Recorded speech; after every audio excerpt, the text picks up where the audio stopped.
Karibu kwenye swala nyeti hii leo mtazamaji, ambapo mgeni wangu yuko katika afisi zetu za katikati mwa jiji, ni gavana wa kaunti ya Baringo Benjamin Cheboy. Lakini kabla ya kumshirikisha katika mahojiano yetu, tupate maelezo mafupi kuhusu kaunti ya Baringo.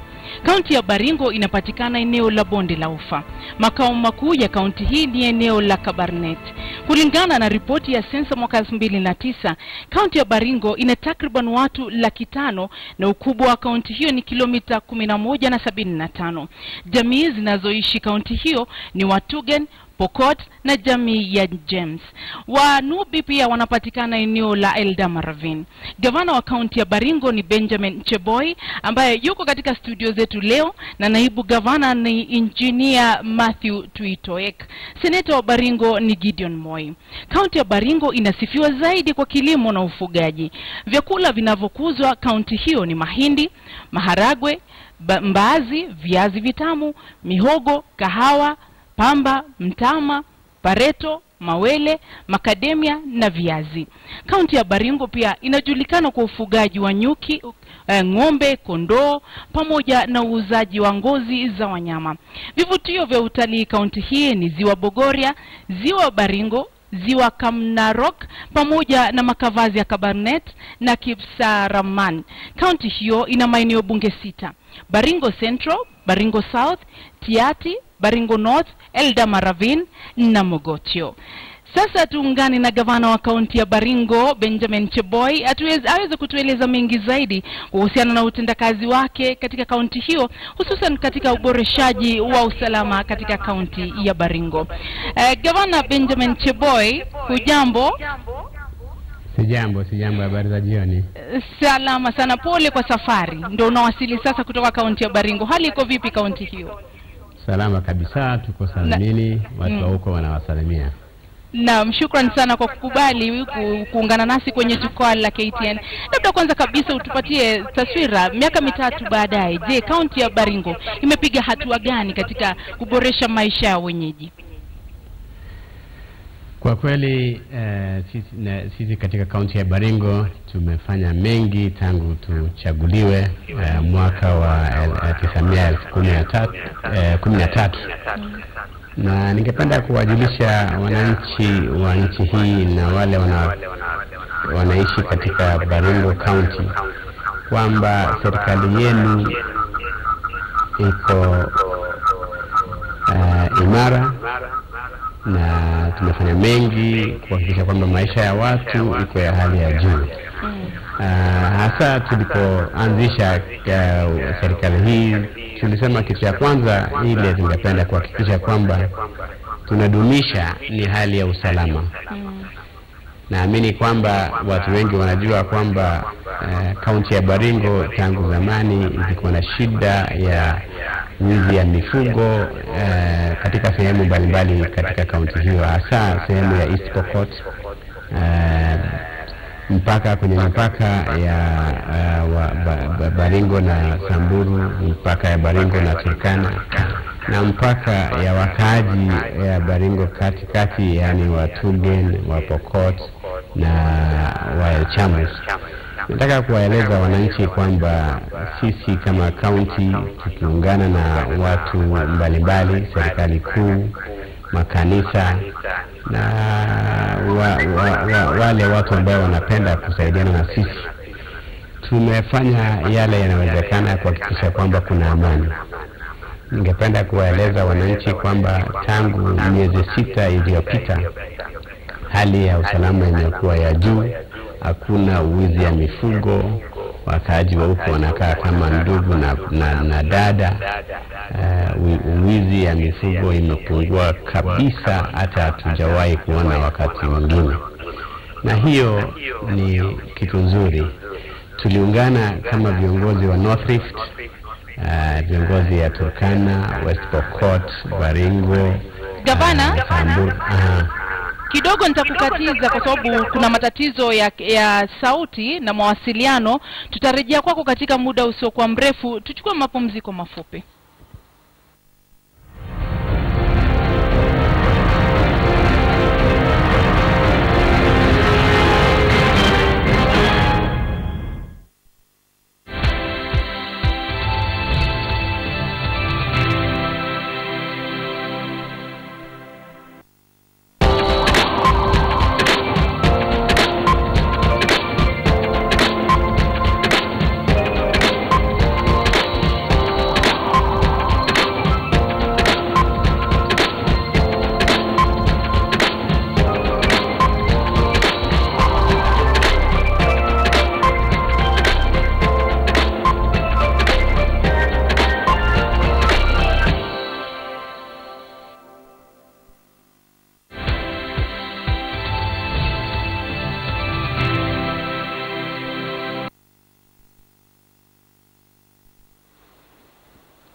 Karibu tena mtazamaji, na naomba utuwie radhi kwa tatizo hilo la mawasiliano. Tuendelee na mahojiano yetu na gavana wa kaunti ya Baringo ambaye alikuwa akitueleza kuhusu hatua ambazo wamezipiga kuboresha usalama katika kaunti ya Baringo. Labda gavana, tukiendelea na swala hilo, kama kaunti mmetenga pesa ngapi hivi kwenye bajeti kushughulikia masuala ya usalama kaunti hiyo? Haswa ningependa kusema hali ya usalama ama usalama katika nchi hii ni jukumu ya serikali kuu, na sasa sisi tunatumia pesa kadri kidogo ile tunaweza kubakisha kwa yale ambayo tunatumia. Pengine singesema ni kiasi gani, lakini wakati wowote tunaweka pesa kama milioni 20 ama kitu kama hiyo kuwezesha wale watu wanadumisha amani kuweza kutumia katika shughuli za kudumisha amani.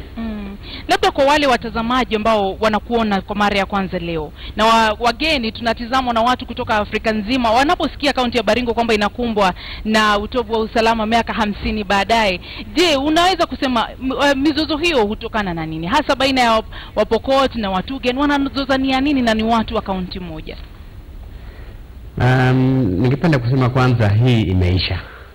Sasa ile ningependa kusema ni zamani ilikuwa ni shida kidogo ya wananchi wanataka kutumia nafasi hiyo kutafuta mali ile, yani ni mambo ya utamaduni. Pengine mtu angependa kuoa ama angependa kufanya mambo kama hayo ama sherehe mbalimbali, na pengine hawana mifugo ya kutumia katika hiyo kazi, ndio wanaweza kufanya hivyo. Lakini hivi karibuni ilibadilika, ikawa ni pengine watu wanataka kufanya biashara ya aina mbalimbali, ndiposa ikakuwa vile ilikuwa hivi karibuni. Lakini kwa sasa ningependa kusema hayo ni historia sasa, na ningependa kushukuru wale wote ambao wamechangia katika kuleta hii amani.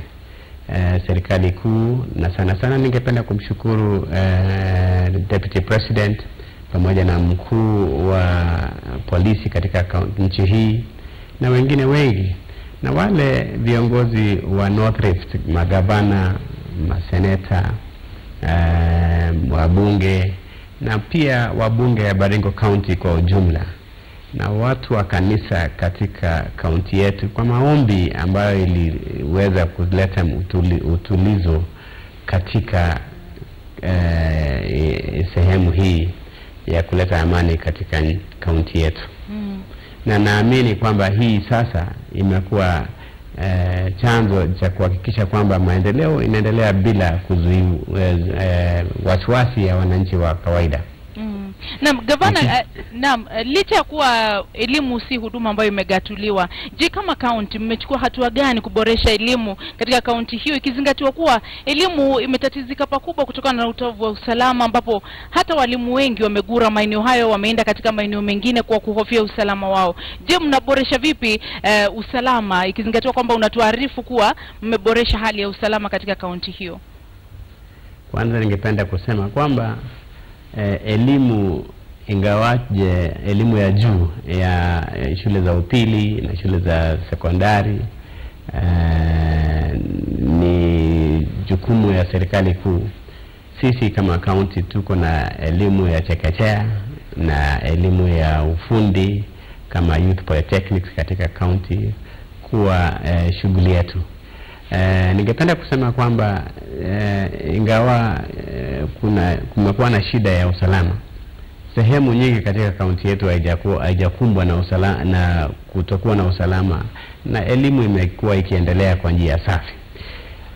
Sehemu ambayo imekumbwa na shida kidogo ni East Pokot na sehemu ya Baringo South, ambapo walimu wengi wamedinda kwenda kufundisha huko, lakini wengi wameweza kurudi huko sasa kwa sababu amani imerudi.